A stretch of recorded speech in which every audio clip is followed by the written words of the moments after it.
have not released any statements is very callous. ईरानी नाविकों की जान गंवाने पर भारत की सरकार ने अभी तक क्यों अपना शोक व्यक्त करते हुए I appreciate the concern raised by the opposition. In fact, I wish they showed the same concern when they were power. And India had no maritime policy whatsoever. Honorable Speaker, the opposition calls us silent. Let me give this House the exact timeline. February 28, 2026, Iran requested docking permission. March 1st, 2026, India said yes. Within 24 hours, March 4th, Iris-11 docked at Kochi. 183 sailors sheltered at Indian Naval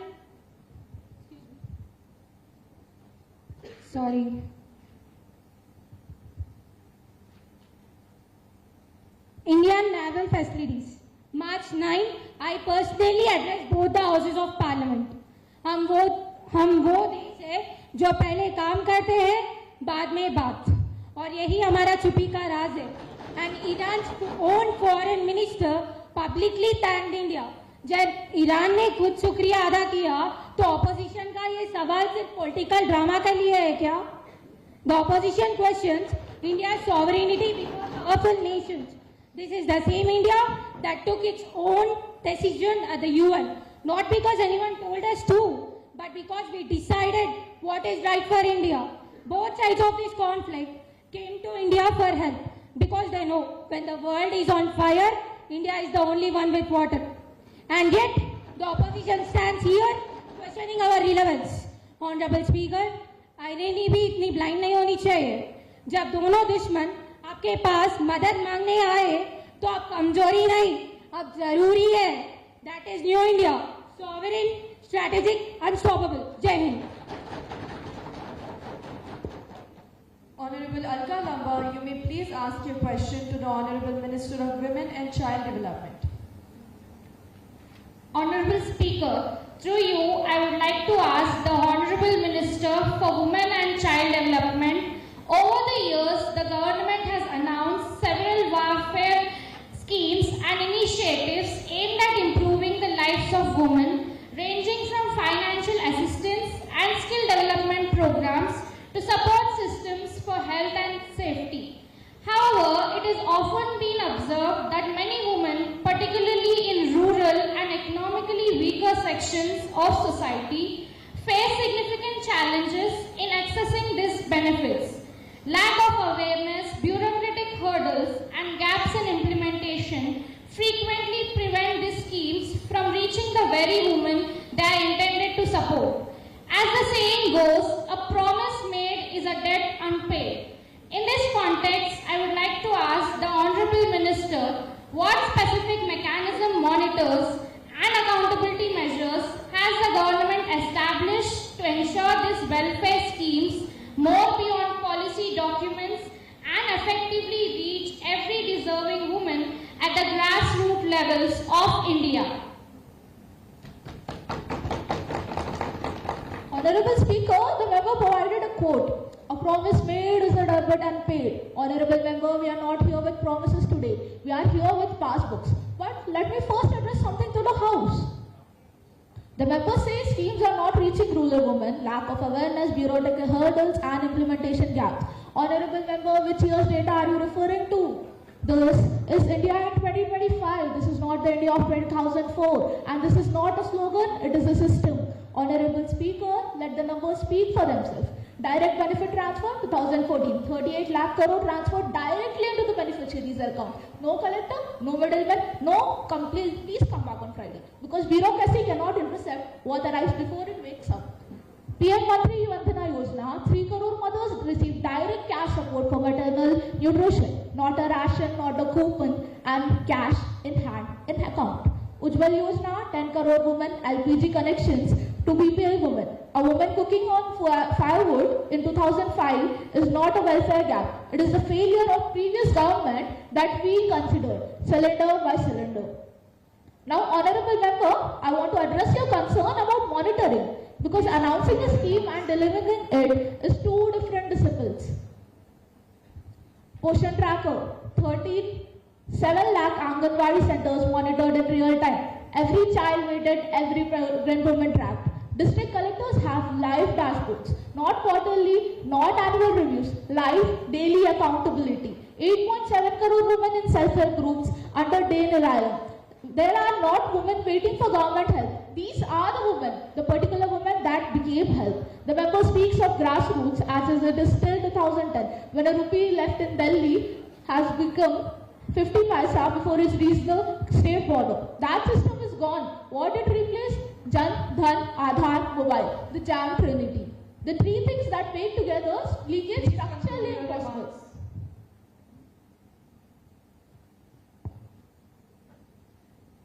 Honorable Raja Ravichandra, you may please ask your question to the Honorable Minister of Road Transport and Highways. Honorable Speaker, today I want to talk about the crumbling excellence of our national highways. The Delhi-Mumbai Expressway was built as India's pride. But Honorable Speaker, the first rain came and the road didn't just crack, it melted. Adhyaksha, ఇది హైవేయా లేక రైల్వేయా? Budget ఏమో 1000 కోట్లు అంటారు, కానీ రోడ్లు చూస్తే మాత్రం 1000 గుంటలు కనిపిస్తాయి. Was the ministry's quality control department on a vacation or a commission mission? Now look at the math. You collect 50,000 crores in tolls. My question is simple. Where is the money? Every 1 kilometer we have 50 potholes. ISRO వాళ్ళు మూడు మీద గుంటలు చూడడానికి ఎన్నో కోట్లు ఖర్చు పెడతారు. అదేదో మన టోల్ రోడ్లు చూస్తే అన్ని గుంటలు రోడ్ల మీద కనిపిస్తాయి కదా. If 50,000 crores can't fix a pothole, then what exactly are we maintaining? The roads or the bank accounts of middlemen? Thank you.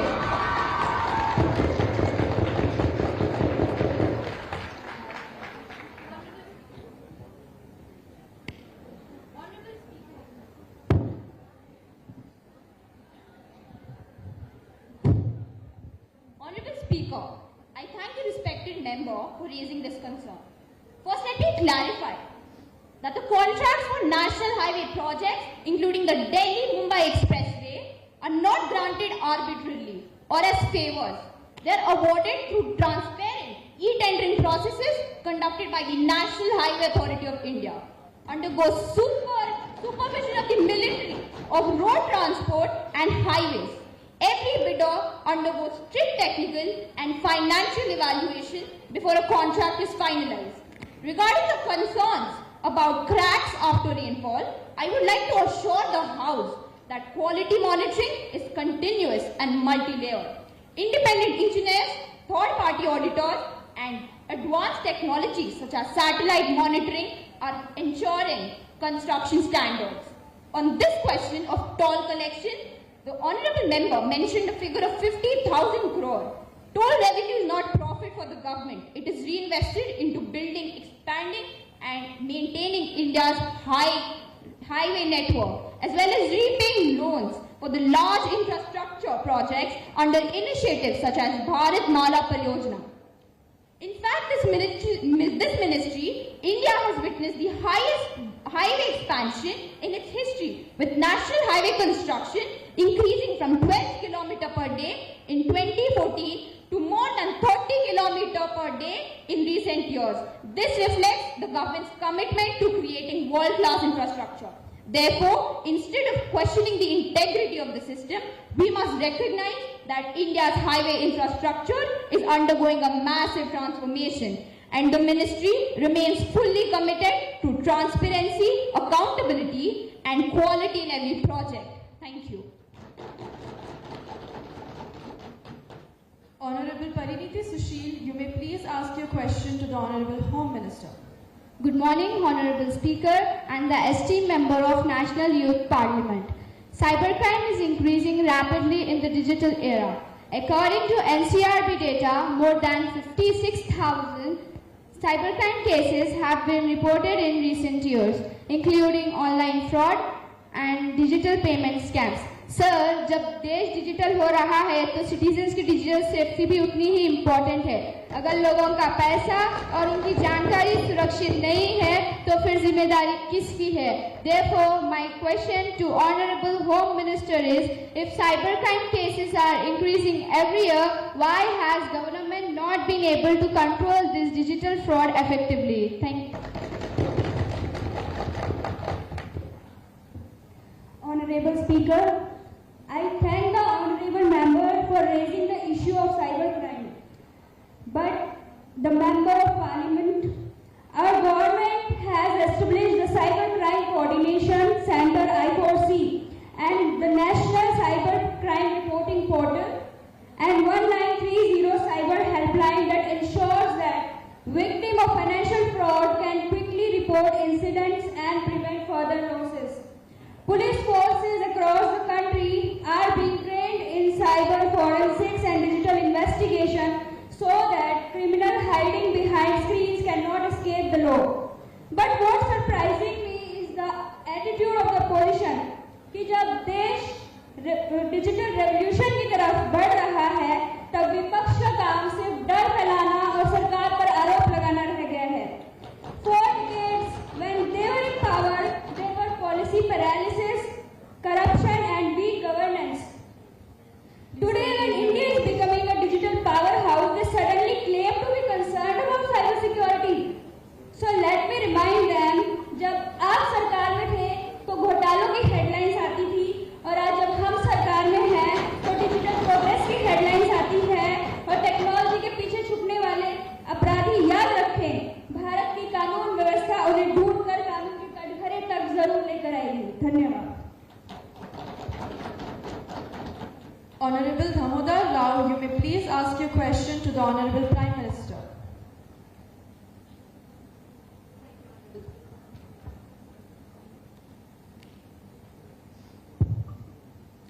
Honorable Speaker, Parliament and esteemed members, I rise today as a representative of Telangana and as a member of opposition to raise some important concerns before this House. Honorable Speaker, I rise today to question the ruling government regarding the promises made to the farmers of our state. Honorable Speaker, governance cannot be built on publicity and propaganda. Governance must be built on truth, transparency and accountability. Farmers are not statistics in a report. They are the backbone of our economy and lifeline of our nation. Making promises to farmers and failing to fulfill them and is not just a policy failure, it's a betrayal of trust. I'll repeat again, it's a betrayal of trust. అధ్యక్ష, మన KTR sir కూడా సవాల్ చేసిండు ఈ రుణమాఫీ గురించి. అధ్యక్ష, ఈ రకమైన పుకాయింపు, ఈ రకమైన మోసం మంచిది కాదు అధ్యక్ష. Honorable Speaker, over 50% of farmers in India are in debt, with an average loan of 70,000 to 75,000 per household. In this situation, farmer loan waivers are not a luxury but a necessity. So I ask the government, how many farmers have actually received the full loan waiver? The farmers of this country deserve truth, not promises. Thank you, Honorable Speaker. अगर सरकार सिर्फ वादे करती और काम नहीं करती तो आज 3 करोड़ से ज्यादा किसानों के खाते में राहत की रोशनी नहीं पहुंचती। As per official records, lakhs of farmers across states have benefited from loan waivers and restructuring schemes. In fact, more than rupees 3.2 lakh crore worth of agricultural loans has been addressed through waivers, interest, subventions and direct support. किसान के खाते में पैसा गया है और उनके बोझ को कम करना हमारी जिम्मेदारी है. We must remember loan waivers are not only the solution. Alongside waivers, we have ensured PM Kisan direct transfer to 11 crore farmers, crop insurance coverage and MSP procurement worth rupees 2.1 lakh crore annually. किसान की पीठ पर बोझ कम करना भारत की पीठ को मजबूत करना है. धन्यवाद. Honorable Priyanka Gandhi, please present your question for the Road and Transport Minister. Honorable Speaker, through you, I would like to ask the Road and Transport Ministry, where do we stand on Vision Zero? Countries like Sweden, America and Norway are aiming for zero road deaths, and in India, every 3 minutes a person dies in a road accident. ये है देश के सड़कों की पहचान. According to 2023 BBC report, India has one of the deadliest road network in the world. और ये आंकड़े तो 2023 के हैं, क्योंकि हमारी सरकार के पास आंकड़ा निकलवाने की जरूरत है और ना वक्त है. Honorable Speaker, the irony is that 36% of these accidents occur on highways, while the highways make up only 2% of our total road network. और हमारे मंत्री जी टिप्पणी करते हैं कि यह हाईवे स्पेस टेक्नोलॉजी से बनी हुई है. तो बताइए कि यह है आपकी space technology? Tell me, sir, who is responsible for this loss and negligence? And can ever India dream of Vision Zero? Thank you. Honorable Speaker, I thank the Honorable Member for raising an important issue regarding road safety and aspiration of Vision Zero. First, let me acknowledge the concern. The government does not deny that India faces a serious road safety challenge. According to official record, around 1.72 lakh people have lost their lives in road accidents in 2023. And every lost life is a tragedy for the nation. But it is important to understand the context.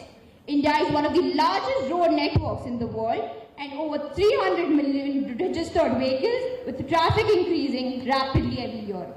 The Honourable Member compared India with countries like Sweden and Norway, and cities like New York, which pioneered the Vision Zero approach. I want to inform the House that India has also adopted the same philosophy of zero tolerance for road deaths. The Ministry is actively working towards this through engineering improvements, stricter enforcement and safer vehicle standards. The Honourable Member mentioned 36% of accidents occur on highways, which represent... Please conclude your remarks. Finally, I want to emphasize that the goal of Vision Zero is not achieved overnight. Even in countries like Sweden, it requires sustained efforts over decades. Thank you. Honorable Priyanka Jarkoli, please present your question for the Finance Minister.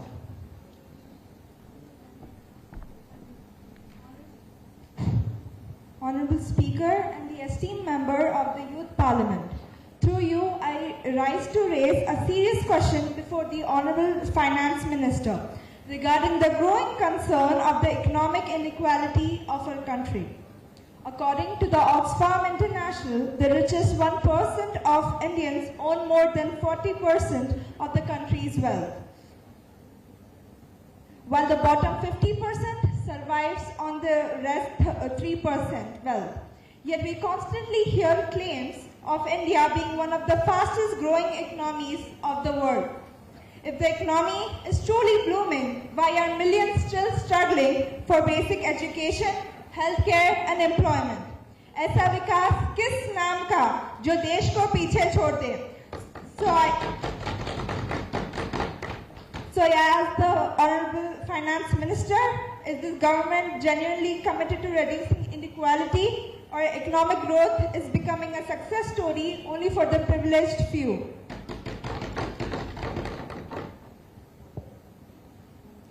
In your presence, respected Speaker, I would like to thank the respected member for bringing up this report. But let us be very clear, this government works on verified report, not on sensations made for international headlines, while the organizations like Oxfam relies on assumption. The reality of ground is completely different. In this decade, there is 7-fold increase in the ownership of motor vehicle and 8-fold increase in the ownership of refrigerators in the rural areas. ये क्या है? ये गरीबी नहीं, ये देश की बदलती हुई तस्वीर है. Also, the member also asked about equitable distribution. So, what can be more equitable than direct benefit transfer, DBT? Gone are those days when 85 paisa was stolen. Now 100% benefit is transferred into the accounts of beneficiary. ना बीच में आप है और ना ही हम. To the critics I say, आंकड़े आपके हो सकते हैं पर परिणाम हमारे होंगे। धन्यवाद। And finally, Honorable Renuka Chaudhary, please present your question for the Defence Minister. Honorable Speaker, India today faces a complex and evolving security environment with multiple strategic challenges along its borders and in the wider geopolitical landscape. While the government has repeatedly stated its commitment to strengthening the nation's defense preparedness, several defense analysts have raised concerns about whether India possesses a clear, defined and comprehensive long-term defense strategy that can effectively address future security challenges and ensure sustained preparedness of the armed forces. Through you, I would like to ask the Honorable Defence Minister whether the government has formulated a clear and comprehensive long-term national defense strategy to address future security challenges, and if such a strategy exists, why its objectives, policy measures and implementation framework have not been more clearly articulated before Parliament. Honourable Speaker, I thank the Honourable Member for raising a very important question regarding India's long-term defence preparedness. Let me clearly state, India does have a well-defined long-term defence strategy, but in matters of national security, every operational detail cannot be placed in the public domain. राष्ट्रीय सुरक्षा के कुछ पहलू ऐसे भी होते हैं जिनको खुले रूप से व्यक्त करना देश के हित में नहीं होता. However, I would like to assure this House that the government has taken concrete structural steps to strengthen India's future defence capability. The establishment of Chief of Defence Staff and the Department of Military Affairs has ensured joint planning and integrated long-term military strategy across the Army, Navy and the Air Force. Through the Atmanirbhar Bharat initiative in defence, India is systematically reducing dependence on foreign imports.